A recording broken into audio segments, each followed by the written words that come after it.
আসসালামু আলাইকুম। Technique easy এডুকেশনের পক্ষ থেকে আপনাদের সবাইকে স্বাগতম জানাচ্ছি প্রিয় শিক্ষার্থীরা। আজকের পর্বে আমরা প্রথম অধ্যায় বাস্তব সংখ্যা এই অধ্যায়টির বেশ কয়েকটি সংক্ষিপ্ত প্রশ্নের সমাধান করব ইনশাআল্লাহ। সবার প্রথমে আমরা যেই সংক্ষিপ্ত প্রশ্নটি দেখতে পাচ্ছি এখানে বলা হলো a = 0.2 পৌনঃপুনিক, b = 0.3 পৌনঃপুনিক। দেখাও যে a + b একটি মূলদ সংখ্যা, অর্থাৎ a এর মান দেওয়া আছে অসীম আবৃত্ত দশমিক সংখ্যা, বি এর মানও দেওয়া আছে অসীম আবৃত্ত দশমিক সংখ্যা। কারণ যখন আমরা কোনো একটা সংখ্যার মধ্যে পৌনঃপুনিক চিহ্নটা দেখতে পাই, এই যে কোনো একটা অঙ্কের উপরে যে দশমিকের মধ্যে ফোঁটাটা দেখা যায়, এটা হচ্ছে পৌনঃপুনিকের চিহ্ন। আর যখন আমরা কোনো সংখ্যার মধ্যে এই পৌনঃপুনিকের চিহ্ন দেখতে পাই তখন সেই সংখ্যাটাকে বলা হয় অসীম আবৃত্ত দশমিক সংখ্যা। অর্থাৎ এটা চলতেই থাকবে, এটা শেষ নাই। এই যে 0.2222 চলবে, তাহলে এটা অসীম পর্যন্ত চলবে। তো একই জিনিসের যেহেতু বারে বারে পুনরাবৃত্তি ঘটতেছে, এই জন্য এইটার উপরে পৌনঃপুনিকের চিহ্ন। যেই অঙ্কটা বারে বারে পুনরাবৃত্তি ঘটে তার উপরেই পৌনঃপুনিকের চিহ্নটা দেওয়া থাকে। তাহলে এটা যেহেতু অসীম পর্যন্ত চলবে, তারপরে এটার যেহেতু পুনরাবৃত্তি ঘটতেছে, এই জন্য আমরা এটাকে বলি অসীম আবৃত্ত। এই পুনরাবৃত্তি হওয়াটাকে বলা হয় আবৃত্ত, পুনরাবৃত্তি হওয়াকে বলা হয় আবৃত্ত। তাহলে এটা অসীম পর্যন্ত চলতেছে, এটা পুনরাবৃত্তি হচ্ছে, তাহলে আমরা বলবো অসীম আবৃত্ত দশমিক সংখ্যা। একই রকমভাবে এটা 0.333 চলবে, তাহলে অসীম আবৃত্ত দশমিক সংখ্যা। এখন বললো দেখাও যে a + b অর্থাৎ a আর b যোগ করতে হবে, যোগফল যেটা বের হবে, a এবং b যোগ করলে যোগফল যেটা বের হবে সেটা হলো মূলদ সংখ্যা। এটা আমাদেরকে দেখাইতে হবে। মূলদ সংখ্যা কাকে বলে? যে সংখ্যাকে p/q আকারে প্রকাশ করা যায় তাকে বলা হয় মূলদ সংখ্যা। যে সংখ্যাকে p/q আকারে প্রকাশ করা যায় তাকে বলা হয় মূলদ সংখ্যা। এবং এখানে p এবং q উভয়ই কিন্তু পূর্ণ সংখ্যা। আচ্ছা, তো দেখেন অসীম আবৃত্ত দশমিক সংখ্যা এরা কিন্তু মূলদ সংখ্যা। যেমন এই যে 0.2 পৌনঃপুনিক, এটা কিন্তু মূলদ সংখ্যা। কেন? তার কারণ 0.2 পৌনঃপুনিক আমি এখানে দেখাই। তো এই যে 0.2 পৌনঃপুনিক, তো এখানের মধ্যে আমরা যে কাজটা করব, প্রথমে একটা ভাগ চিহ্ন দিব। তো আমরা দেখব পৌনঃপুনিক কয়টা অঙ্কের উপরে আছে। পৌনঃপুনিক একটা অঙ্কের উপরে আছে, তাহলে হরের মধ্যে একটা 9 দিব। পৌনঃপুনিক যে কয়টা অঙ্কের উপরে থাকবে হরের মধ্যে ওই কয়টা 9 দিব। আচ্ছা, তো শেষ। এবার দশমিকের পরে পৌনঃপুনিক ছাড়া যে কয়টা অঙ্ক থাকবে নিচে ওই কয়টা শূন্য হবে। দশমিকের পরে পৌনঃপুনিক ছাড়া কোনো অঙ্ক নাই, তাহলে হরের মধ্যে কোনো শূন্য দিতে হবে না। এবার লবে চলে যাব। দশমিক বাদে সম্পূর্ণ সংখ্যাটা যত দেখা যায় তত লিখব, বিয়োগ। এবার পৌনঃপুনিকের অঙ্কটা বাদে যত দেখা যায় তত লিখব, তাহলে কত হয় 2/9। তাহলে এই যে 0.2 পৌনঃপুনিক, 0.2 পৌনঃপুনিক এটা মানে কিন্তু 2/9। দেখেন 2 একটা পূর্ণ সংখ্যা, 9 একটা পূর্ণ সংখ্যা, তার মানে p/q আকারে প্রকাশ করা যাচ্ছে। আমরা যদি এখানে 2 কে p বলি আর 9 কে q বলি, তাহলে p/q। তাহলে 0.2 পৌনঃপুনিক তাকে p/q আকারে প্রকাশ করা গেল, তার মানে এটা হচ্ছে মূলদ সংখ্যা। তাহলে যেই সংখ্যাকে p/q আকারে প্রকাশ করা যায় তাকে বলা হয় মূলদ সংখ্যা। তাহলে এখন আমাদেরকে প্রশ্নে কি বলছে? a আর b যোগ করো, যোগফলটা যেন মূলদ সংখ্যা হয়। ওকে ফাইন, আমরা এখানে দুইটা সংখ্যাকে যোগ করব, যোগফল যে মূলদ সংখ্যা সেটা আমরা দেখাই দিব। তাহলে এখন যোগফল নির্ণয় করার নিয়ম কি? সেটা হচ্ছে পৌনঃপুনিক যদি দেওয়া থাকে, অর্থাৎ অসীম আবৃত্ত দশমিক সংখ্যা, অসীম আবৃত্ত দশমিক সংখ্যা, তখন যোগ করার জন্য প্রথমে একটু ব্যতিক্রমধর্মী কাজ করে নিতে হয়। কাজটা কি?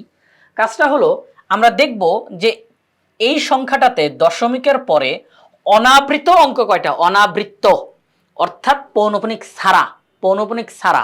আরেকটা বিষয়, এই পৌনঃপুনিক ছাড়া এই কথাগুলো মূলত দশমিকের পরেই হয়। পৌনঃপুনিক এটা কখনো দশমিকের আগে হয় না, দশমিকের পরের অঙ্কের উপরেই হয়, দশমিকের পরে থাকা অঙ্কের উপরে হয়। তো এখন দেখেন যে বিষয়টা, সেটা হচ্ছে আমরা প্রথমে যেই কাজটা করতে হবে অনাবৃত্ত, আমি একটু রাফ করি, হ্যাঁ একটু রাফ করি। নিয়মটা কি? অনাবৃত্ত এবং আবৃত্ত। আমরা এখন দেখব এই সংখ্যাটার মধ্যে অনাবৃত্ত অঙ্ক কয়টা, অর্থাৎ দশমিকের পরে পৌনঃপুনিক ছাড়া কয়টা অঙ্ক আছে?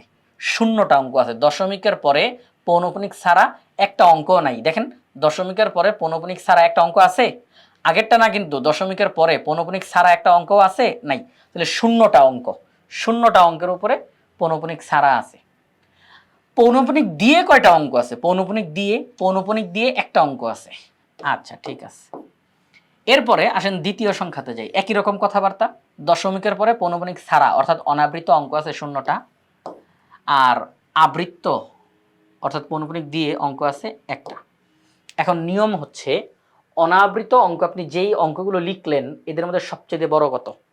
অনাবৃত অঙ্ক যাদেরকে লিখলেন এদের মধ্যে সবচেয়ে বড় কত? 0 0, সবচেয়ে বড় 0ই, এর চেয়ে বড় আর কোনো কিছু নাই এই মুহূর্তে। আবৃত্তর বেলায় লসাগু করতে হয়, এক এবং এক লসাগু এক, এক এবং এক লসাগু এক। আমি কিন্তু নিয়ম পুরোটাই বলছি। এটা সহজ প্রশ্ন দিছে, অল্প অঙ্ক দিছে, এখানে মধ্যে অঙ্ক অল্প দিছে, কিন্তু অনুশীলনের অন্যান্য অঙ্ক দেখবেন আরো বেশি বেশি করে অঙ্ক দেওয়া। মূল সিস্টেমটা আমি বলতেছি, কারণ এই মূল সিস্টেমটা আমরা যদি এখন বুঝে যাই না, তাহলে পরের অঙ্ক থেকে এটা আমাদের জন্য উপকারী হবে। আমরা খুব দ্রুত সেই অঙ্ক সমাধান করে ফেলতে পারবো এবং খুব সহজে বুঝতে পারবো। আচ্ছা, তো যেই বিষয়টা, যখন আমাদেরকে অসীম আবৃত্ত দশমিক সংখ্যা যোগ করতে বলে তখন নিয়ম হলো প্রথমে আমরা দেখব অনাবৃত অঙ্ক কয়টা, আবৃত্ত অঙ্ক কয়টা। এখানে অনাবৃত অঙ্ক 0টা, আবৃত্ত অঙ্ক একটা লিখলাম। এখানে অনাবৃত অঙ্ক 0টা, আবার এই শূন্যকে দয়া করে ভাইবেন না, দশমিকের পরে পৌনঃপুনিক ছাড়া একটা অঙ্ক নাই, এই কারণে আমরা 0 বলতেছি। পৌনঃপুনিক আছে একটা অঙ্কের উপরে। তো অনাবৃত্তর বেলায় যাদেরকে লিখলেন যে এখানে, এদের মধ্যে সবচেয়ে বড় কোনটা? 0। আবৃত্তর বেলায় যাদেরকে লিখলেন তাদের লসাগু কত? 1। তো এই 0 আর 1, তার মানে আমরা বুঝলাম যে মোট একটা অঙ্ক বসবে দশমিকের পরে। দশমিকের পরে একটা অঙ্ক বসবে, দশমিকের পরে একটা অঙ্ক বসবে। 0টা অনাবৃত আর একটা আবৃত্ত। আমরা যে যোগফল বের করব, এটা বের করতে গেলে প্রথমে সদৃশ আবৃত্ত দশমিক ভগ্নাংশে রূপান্তর করতে হয়। সদৃশ আবৃত্ত দশমিক ভগ্নাংশে রূপান্তর করতে হয়। আর সেটার নিয়ম কি? দশমিকের পরে অনাবৃত অঙ্ক, আবৃত্ত অঙ্ক যেন সব জায়গাতে যেন সমান সমান থাকে, সব জায়গাতে যেন অনাবৃত অঙ্ক সমান থাকে, সব জায়গাতে যেন আবৃত্ত অঙ্ক সমান থাকে। আচ্ছা ঠিক আছে। তো এখন দেখেন আমরা যেই কাজটা করব, আমরা লিখলাম এখানের মধ্যে যে এ হচ্ছে 0.2 পৌনঃপুনিক, বি হচ্ছে 0.3 পৌনঃপুনিক। তো এখানে সর্বোচ্চ সংখ্যক অনাবৃত অংশের অঙ্ক সংখ্যা 0 আর আবৃত্ত অংশের অঙ্ক সংখ্যা 1 ও 1 এর লসাগু 1। তাহলে এখন 0.2 পৌনঃপুনিক লিখে 0. অনাবৃত অঙ্ক হবে 0টা, তার মানে পৌনঃপুনিক ছাড়া কোনো অঙ্ক থাকবে না। দশমিকের পরে পৌনঃপুনিক ছাড়া কোনো অঙ্ক থাকবে না। আচ্ছা ওকে ফাইন, দশমিকের পরে পৌনঃপুনিক ছাড়া কোনো অঙ্ক নাই। দশমিকের পরে পৌনঃপুনিক দিয়ে, এই যে দেখেন আবৃত্ত, দশমিকের পরে পৌনঃপুনিক দিয়ে অঙ্ক থাকবে একটা, দশমিকের পরে পৌনঃপুনিক দিয়ে অঙ্ক থাকবে একটা। তাহলে দশমিকের পরে দেখেন পৌনঃপুনিক দিয়ে একটা অঙ্ক আছে। ওকে ফাইন, আমি করব একটা দাগ দিব। এই যে 2 এর উপরে পৌনঃপুনিক, তার মানে এটা পুনরাবৃত্তি হতে পারে। আমরা এই 2কে 2 বার লিখলাম বা 3 বার লিখলাম, লেখা যায়, কোনো সমস্যা নাই। এবার 0.3 পৌনঃপুনিক। এবার দেখেন দশমিকের পরে পৌনঃপুনিক ছাড়া কোনো অঙ্ক থাকবে না, দশমিকের পরে পৌনঃপুনিক দিয়ে একটা অঙ্ক থাকবে। ওকে, তো এটার পুনরাবৃত্তি করা যায়, আমরা তাকে 2 বার লিখলাম এই দাগের পরে। আপনি চাইলে 3 বারও লিখতে পারেন, লিখতে পারেন, কোনো সমস্যা নাই। ওকে, এখন এদেরকে কেন লিখলাম? এদেরকে লিখলে হয় কি, আমাদের অঙ্কের উপকার হয়। এরা আমাদের অঙ্ককে সহযোগিতা করে, যদিও মূল ফলাফলে এরা ঢুকবে না, কিন্তু এরা আমাদের অঙ্কের ফলাফল যেন সঠিক বের হয় এই জন্য সহযোগিতা করবে। এবার আমরা যোগফলটা বের করি একদম শেষ থেকে। এবার গতানুগতিক যেই যোগ, গতানুগতিক সবসময় আপনারা যেভাবে করে যোগ করেন সেভাবে করেই যোগ করে দিবেন। যেমন 2 আর 3 যোগ করলে 5, 2 আর 3 যোগ করলে 5, 2 আর 3 যোগ করলে 5, 0 আর 0 0, দশমিক বরাবর দশমিক, পৌনঃপুনিক বরাবর পৌনঃপুনিক, ব্যাস এটাই হচ্ছে ফলাফল। আমরা এই দাগের এই পাশের এদেরকে ফলাফলের মধ্যে লিখবো না, এই দাগের এই পাশে যেটা আসছে এটাই হচ্ছে আমাদের ফলাফল। তাহলে a প্লাস বি এর ফলাফল হচ্ছে 0.5 পৌনঃপুনিক, a প্লাস বি এর ফলাফল হচ্ছে 0.5 পৌনঃপুনিক। প্রিয় শিক্ষার্থীরা, a প্লাস বি এর ফলাফল কত? 0.5 পৌনঃপুনিক। আচ্ছা, তাহলে আমাদেরকে বলছিল a প্লাস বি এটার যেই মান সেটা মূলদ সংখ্যা, এটা দেখাও। তো এখন দেখেন a প্লাস বি এর মান বের হয়েছে 0.5 পৌনঃপুনিক। তাহলে আমরা বলবো এখানের মধ্যে যে a প্লাস বি এর মান একটি অসীম আবৃত্ত দশমিক সংখ্যা। যেহেতু পৌনঃপুনিক আছে তার মানে এটা অসীম পর্যন্ত চলবে এবং পুনরাবৃত্তি ঘটবে, অর্থাৎ অসীম আবৃত্ত দশমিক সংখ্যা। তো অসীম আবৃত্ত দশমিক সংখ্যা মূলদ সংখ্যা, অসীম আবৃত দশমিক সংখ্যা মূলদ সংখ্যা। কারণ এদেরকে পি বাই কিউ আকারে প্রকাশ করা যায়। কিভাবে করে যায় সেটা দেখিয়েছি আপনাদেরকে অঙ্কের শুরুতে। তো পি ও কিউ হচ্ছে পূর্ণ সংখ্যা, কিউ নট ইকুয়াল টু 0। তাহলে আমরা বলতে পারি এ প্লাস বি একটি মূলদ সংখ্যা, এ প্লাস বি একটি মূলদ সংখ্যা। প্রিয় শিক্ষার্থীরা, অসীম আবৃত দশমিক সংখ্যা হলো মূলদ সংখ্যা। তো এটাও মূলদ, এটাও মূলদ, দুইটা মূলদকে যোগ করলাম, ফলাফল যেটা আসছে যোগফল, এইটাও মূলদ। আমরা দেখতে পাচ্ছি এটাও মূলদ সংখ্যা। তো এই হচ্ছে অঙ্কটা, এই হচ্ছে অঙ্কটা। আমাদের এটা সমাধান করা শেষ। আমরা এখন খ নাম্বার অঙ্কটা করব। খ নাম্বার প্রশ্নে কি বলছে? খ নাম্বার প্রশ্নে বলছে বর্গমূল নির্ণয় না করে, মানে বর্গমূল নির্ণয় করার দরকার নেই, করবা না, বর্গমূল নির্ণয় করবা না, বর্গমূল নির্ণয় না করে দেখাও যে √10 সংখ্যাটি 3 ও 4 এর মধ্যে অবস্থিত। বর্গমূল নির্ণয় না করে দেখাও যে √10 এই সংখ্যাটি 3 ও 4 এর মধ্যে অবস্থিত। আচ্ছা ঠিক আছে, অর্থাৎ √10 এই সংখ্যাটা যে 3 এবং 4 এর ভিতরে, 3 এবং 4 এর ভিতরে অবস্থান করতেছে, এর মধ্যে অবস্থান করতেছে, এটা আমাদেরকে দেখাইতে বলছে।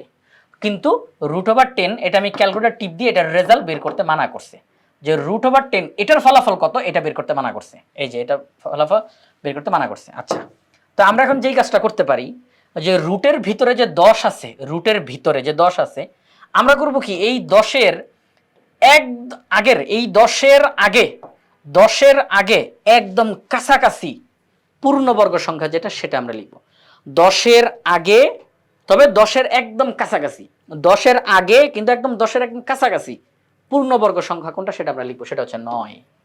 দেখেন 10-এর আগে কিন্তু আরো পূর্ণবর্গ সংখ্যা আছে, যেমন 4 সেটা কিন্তু পূর্ণবর্গ সংখ্যা, 1 সেটা কিন্তু পূর্ণবর্গ সংখ্যা। তবে আমরা 1 কে লিখি নাই, আমরা 4 কে লিখি নাই, কারণ 9 এটাও পূর্ণবর্গ সংখ্যা এবং এটা হচ্ছে 10-এর সবচেয়ে কাছে। 1, 4, 9 এই তিনটা সংখ্যাই কিন্তু 10-এর আগে আছে, ঠিক কিনা বলেন? 1, 4, 9 এই তিনটা সংখ্যাই 10-এর আগে হয় না? 10-এর আগে হয়। তো এই 1, 4, 9 তিনোটাই পূর্ণবর্গ সংখ্যা, কিন্তু আমরা করব কি, 10-এর সবচাইতে কাছাকাছি, যেটা সবচাইতে কাছাকাছি ওই পূর্ণবর্গ সংখ্যাটা নিব। তাহলে 1, 4, 9 সবচাইতে কাছে কোনটা? 9। তাহলে আমরা 10-এর আগে সবচাইতে কাছাকাছি পূর্ণবর্গ সংখ্যাটা নিলাম। এবার 10-এর পরবর্তী, 10-এর পরবর্তী সবচাইতে কাছাকাছি পূর্ণবর্গ সংখ্যাটা নিব, সেটা হচ্ছে 16। কারণ 11 পূর্ণবর্গ না, 12, 13, 14, 15 এরা পূর্ণবর্গ না, 16 হচ্ছে পূর্ণবর্গ। কেন 16 পূর্ণবর্গ? কারণ 4 স্কয়ার, কোন একটা সংখ্যাকে বর্গ করলে 16 হয়। তো যদি কোন একটা পূর্ণ সংখ্যাকে বর্গ করলে যেটা আসবে তাকে বলা হবে পূর্ণবর্গ সংখ্যা। একটা পূর্ণ সংখ্যাকে স্কয়ার করলে যেই সংখ্যাটা আসবে এটাকে বলা হবে পূর্ণবর্গ সংখ্যা। আচ্ছা ঠিক আছে, তাহলে এখন দেখেন যেই বিষয়টা, সেটা হচ্ছে এই 16 পূর্ণবর্গ সংখ্যা। তাহলে 10-এর আগে নিকটবর্তী পূর্ণবর্গ সংখ্যা 9, 10-এর পরে নিকটবর্তী পূর্ণবর্গ সংখ্যা 16, আমরা এটা লিখলাম। অর্থাৎ 10 হচ্ছে 9-এর চাইতে বড়, 16-এর চাইতে ছোট। এবার আমরা সবাইকে বর্গমূলের চিহ্নটা দিয়ে দিলাম, বর্গমূলের চিহ্ন, স্কয়ার রুট। হ্যাঁ, স্কয়ার রুট।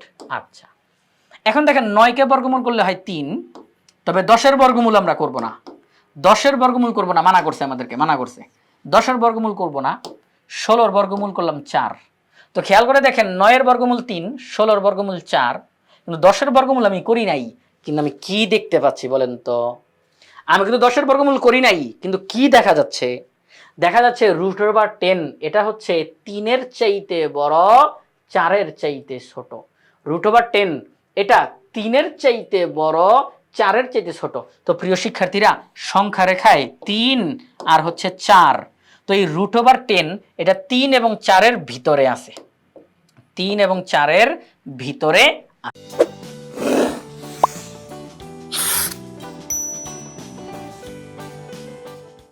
3 এবং 4-এর ভিতরে আছে, ঠিক আছে, 3 এবং 4-এর ভিতরে আছে। তাহলে আমাদের কিন্তু তারা এটাই বলছে প্রশ্নের মধ্যে।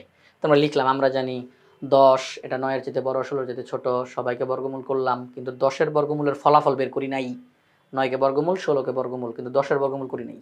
তো আমরা দেখতেছি √10 এটা 3-এর চাইতে বড়, 4-এর চাইতে ছোট। তাহলে এটাই আমরা বলে দিলাম যে √10 এটা 3 অপেক্ষা বড়, 4 অপেক্ষা ছোট। তাহলে √10 সংখ্যাটি 3 ও 4-এর মধ্যে অবস্থিত দেখানো হলো। তাহলে আমাদের এই প্রশ্নটার সমাধান করা শেষ।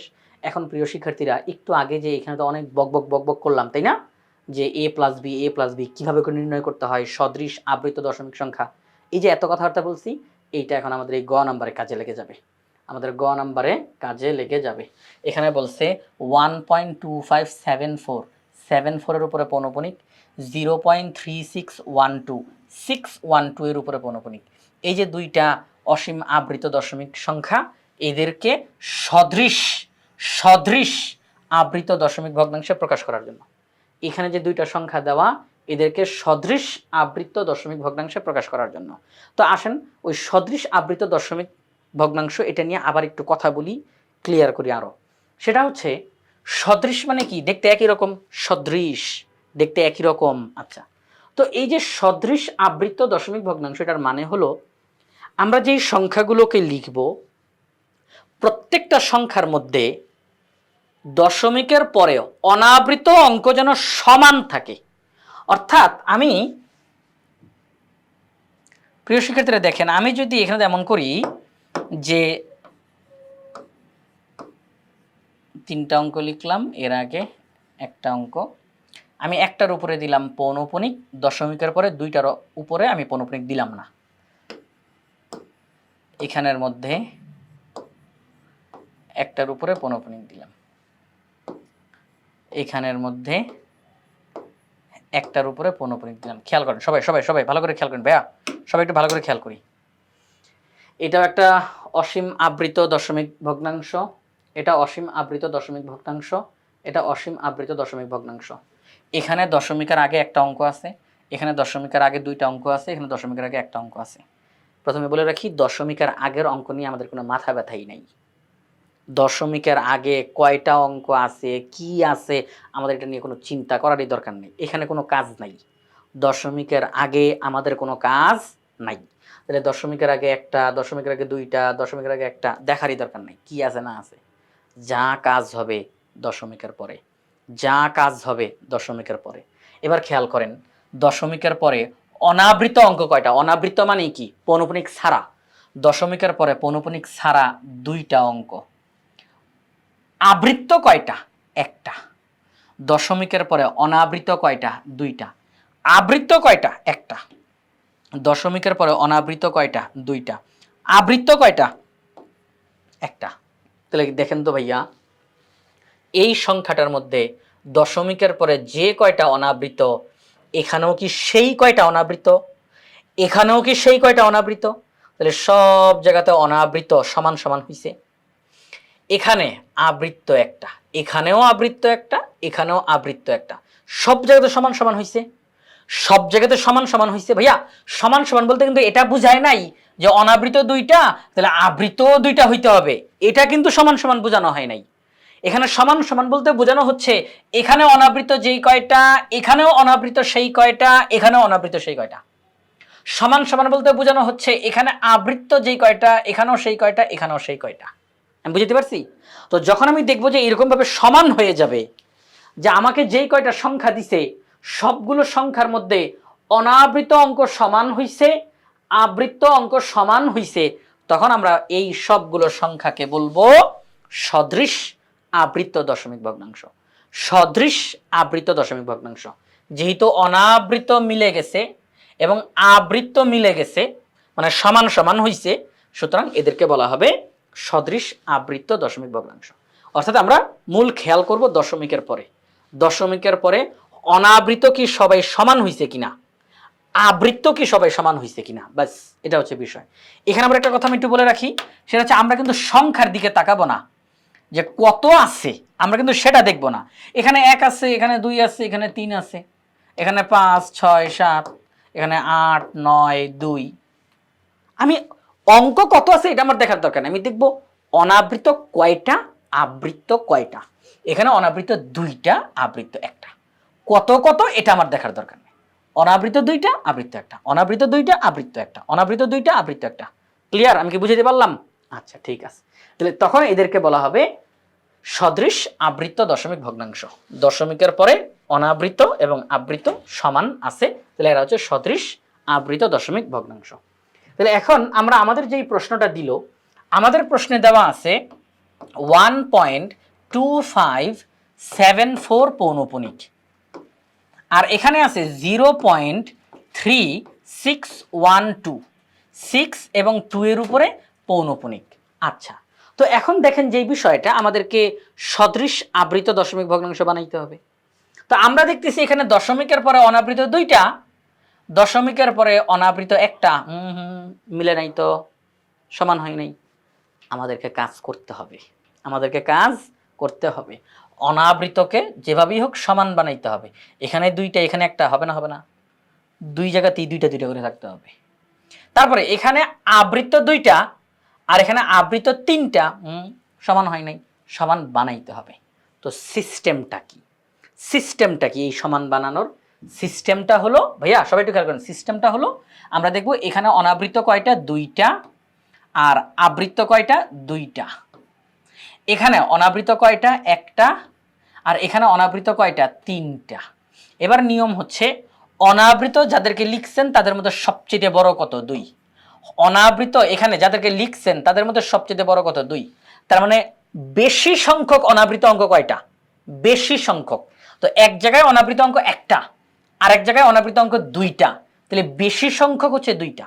তার মানে আমি যখন সদৃশ আবৃত দশমিক ভগ্নাংশ বানাবো তখন অনাবৃত থাকবে দুইটা, মানে সর্বোচ্চটা দুইটা।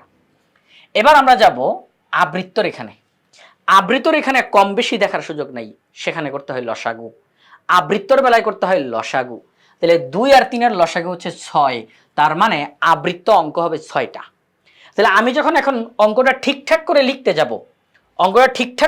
যাব, সদৃশ আবৃত দশমিক ভগ্নাংশে প্রকাশ করব, তখন দশমিকের পরে অনাবৃত অঙ্ক হবে 2টা আর আবৃত্ত অঙ্ক হবে 6টা।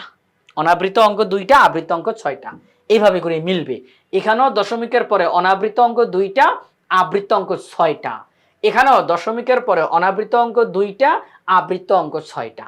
এখন এটা কিভাবে করে আমরা লিখতে পারি? 1.2574 পৌনঃপুনিক। এবার আসলে এটাকে আমরা একটু ঠিক করি। অনাবৃত অঙ্ক 2টা, তো দশমিকের পরে 2টা অঙ্ক আমি ডাইরেক্ট লিখে ফেলবো, ডাইরেক্ট দশমিকের পরের 2টা অঙ্ক আমি লিখে ফেলবো। 1.25 দশমিকের পরে আমি ডাইরেক্ট 2টা অঙ্ক লিখে ফেলবো। পৌনঃপুনিক দেওয়া থাকলেও এদেরকে বাদ, আমি ডাইরেক্ট লিখে ফেলবো দশমিকের পরে 2টা অনাবৃত অঙ্ক। এবার লিখতে হবে আবৃত অঙ্ক 6টা, আবৃত অঙ্ক 6টা। তো আবৃত অঙ্ক 7 আর 4, তাহলে এরাই পুনরাবৃত্তি করতে থাকবে। 7 4 7 4 7 4, এই যে 7 শুরু আর এই যে 4 শেষ। দেখেন টোটাল 6টা অঙ্কের উপরে পৌনঃপুনিক আছে, টোটাল 6টা অঙ্কের উপরে পৌনঃপুনিক আছে। আচ্ছা, তো এখন দেখেন তাহলে 1.2574 পৌনঃপুনিক। তো দশমিকের পরে 2টা অনাবৃত অঙ্ক আমরা লিখছি, আর আবৃত অঙ্ক হবে 6টা, তাহলে 7 4 7 4 7 4, টোটাল 6টা আবৃত অঙ্ক। ওকে, এবার আসেন পরেরটাতে যাই। 0.3612, 6 এবং 2 এর উপরে পৌনঃপুনিক, 612 এদের উপরে পৌনঃপুনিক। এখন আমি কি করব? কোনো কিছু দেখার দরকার নাই, দশমিকের পরের 2টা অঙ্ক লিখে ফেলেন। দশমিকের পরের 2টা অঙ্ক লিখে ফেলেন অনাবৃত হিসেবে। দশমিকের পরের 2টা অঙ্ক লিখে ফেলেন অনাবৃত হিসেবে। আপনি ভাবতে পারেন স্যার 6 এর উপরে তো পৌনঃপুনিক আছে, থাকুক, এখন দিব না, আমাকে আগে অনাবৃতর নিয়ম মানতে হবে, তারপরে আবৃত্ত। আগে অনাবৃতটা মানতে হবে, তারপরে আবৃত্ত। তাহলে সেই ক্ষেত্রে দশমিকের পরে সরাসরি 2টা অঙ্ক আমি লিখে ফেলছি। যদিও 6 এর উপরে পৌনঃপুনিক ছিল, কিন্তু আমি এখন দেই নাই, আমাকে তো আগে অনাবৃতটা মানতে হবে, তো তারপরে না আমি আবৃত্ত আনতে যাব। ওকে, তাহলে 3 6 লিখে ফেলছি। এবার তাহলে সেই ক্ষেত্রে 1 2 এর উপরে পৌনঃপুনিক। প্রিয় শিক্ষার্থীরা, আপনারা সবাই, আমি বিশ্বাস করি আপনারা সবাই জানেন যে 6 এর উপরে পৌনঃপুনিক, 2 এর উপরে পৌনঃপুনিক, তার মানে 1 এর উপরে পৌনঃপুনিক আছে অটোমেটিক। ওকে, তাহলে আমরা বলতে পারি 1 2 এদের উপরে পৌনঃপুনিক আছে, তাহলে 1 2 এদের উপরে পৌনঃপুনিক আছে। এখন আমাকে কয়টা সংখ্যা লিখতে হবে? 6টা। আবৃত্ত অঙ্ক কয়টা লিখতে হবে? আবৃত্ত অঙ্ক 6টা লিখতে হবে। তাহলে আমি 1 2 লিখছি, 2টা অঙ্ক লিখছি, আরো তো 4টা লিখতে হবে। আচ্ছা, আপনারা আমাকে বলেন, এই 6 এর উপরে পৌনঃপুনিক ছিল, সত্যিকার অর্থে 6 এর উপরে পৌনঃপুনিক ছিল, কিন্তু আমরা কি লিখছি? 6 এর উপরে পৌনঃপুনিক ছিল, কিন্তু আমরা কি ওখানে লিখছি? এখনো পর্যন্ত লিখি নাই, লেখা উচিত না। ওর উপরে পৌনঃপুনিক ছিল, অথচ আমরা এখনো লিখলাম না। এখন লিখে দেন, এখন লিখে দেন, ঠিক আছে? 1 এর উপরে পৌনঃপুনিক, 2 এর উপরে পৌনঃপুনিক, 6 এর উপরে পৌনঃপুনিক। কয়টা লিখছেন? 3টা। আবার পুনরাবৃত্তি করেন, 1 2 6। যদি আরো পুনরাবৃত্তি করা লাগতো এইভাবে করে করতেন, 1 2 6, আরো করা লাগলে 1 2 6, এইভাবে করে। অর্থাৎ 6 এখন আর প্রথমে থাকবে না, সে এখন পরে চলে যাবে। 1 2 6 1 2 6। আচ্ছা, এটার উপরে পৌনঃপুনিক দিয়ে দিলাম। তাহলে এখন দেখেন সবাই একটু খেয়াল করেন, ভাইয়া সবাই একটু খেয়াল করেন। দশমিক দশমিক, দশমিকের পরে দুইটা অনাবৃত, দুইটা অনাবৃত সমান সমান। দশমিকের পরে 1 2 3 4 5 6, ছয়টা আবৃত্ত। দশমিকের পরে 1 2 3 4 5 6, ছয়টা আবৃত্ত।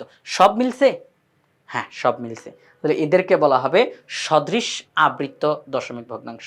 সদৃশ আবৃত্ত দশমিক ভগ্নাংশ। দশমিকের পরে অনাবৃত অঙ্ক সংখ্যাও সমান, আবৃত্ত অঙ্ক সংখ্যাও সমান। এই যে প্রিয় শিক্ষার্থীরা, আমরা সদৃশ আবৃত দশমিক ভগ্নাংশে প্রকাশ করে দিলাম। ঠিক আছে? এই প্রকাশ করার আগে, এই যে এইভাবে করে প্রকাশ করার আগে, এখানে দেখেন অনাবৃত দুইটা, এখানে একটা মিল নাই। এখানে আবৃত দুইটা, এখানে আবৃত তিনটা, মিল নাই। কিন্তু এই মুহূর্তে কিন্তু সবাই মিল আছে। দশমিকের পরে অনাবৃত দুইটা দুইটা, দশমিকের পরে আবৃত ছয়টা ছয়টা, সব কিছু মিল আছে। সুতরাং এখন বলা হবে সদৃশ আবৃত দশমিক ভগ্নাংশ। তো প্রিয় শিক্ষার্থীরা, এই যে আমরা সংক্ষিপ্ত প্রশ্নগুলোর সমাধান করলাম, এই প্রশ্নগুলো আমরা সমাধান করলাম বাংলাদেশের সর্বপ্রথম পূর্ণাঙ্গ ডিজিটাল সহায়ক বই ইজি ম্যাথ বই থেকে। ইজি ম্যাথ বইয়ে প্রত্যেকটা টপিক্সের সমাধান করে দিয়ে সেগুলোর ভিডিও ধারণ করে পাশে কিউআর কোড দেওয়া আছে। অর্থাৎ শিক্ষার্থীরা যে কোনো সময় প্র্যাকটিস করতে গিয়ে পাশে থাকা কিউআর কোড স্ক্যান করার সাথে সাথে ওই নির্দিষ্ট টপিক্সের সমাধানের ভিডিও তার সামনে চলে আসবে। এটা শিক্ষার্থীদের জন্য অনেক বেশি উপকারী হবে। তাই আশা করব আপনারা সবাই ইজি ম্যাথ বইটি সংগ্রহ করে ফেলবেন ইনশাআল্লাহ।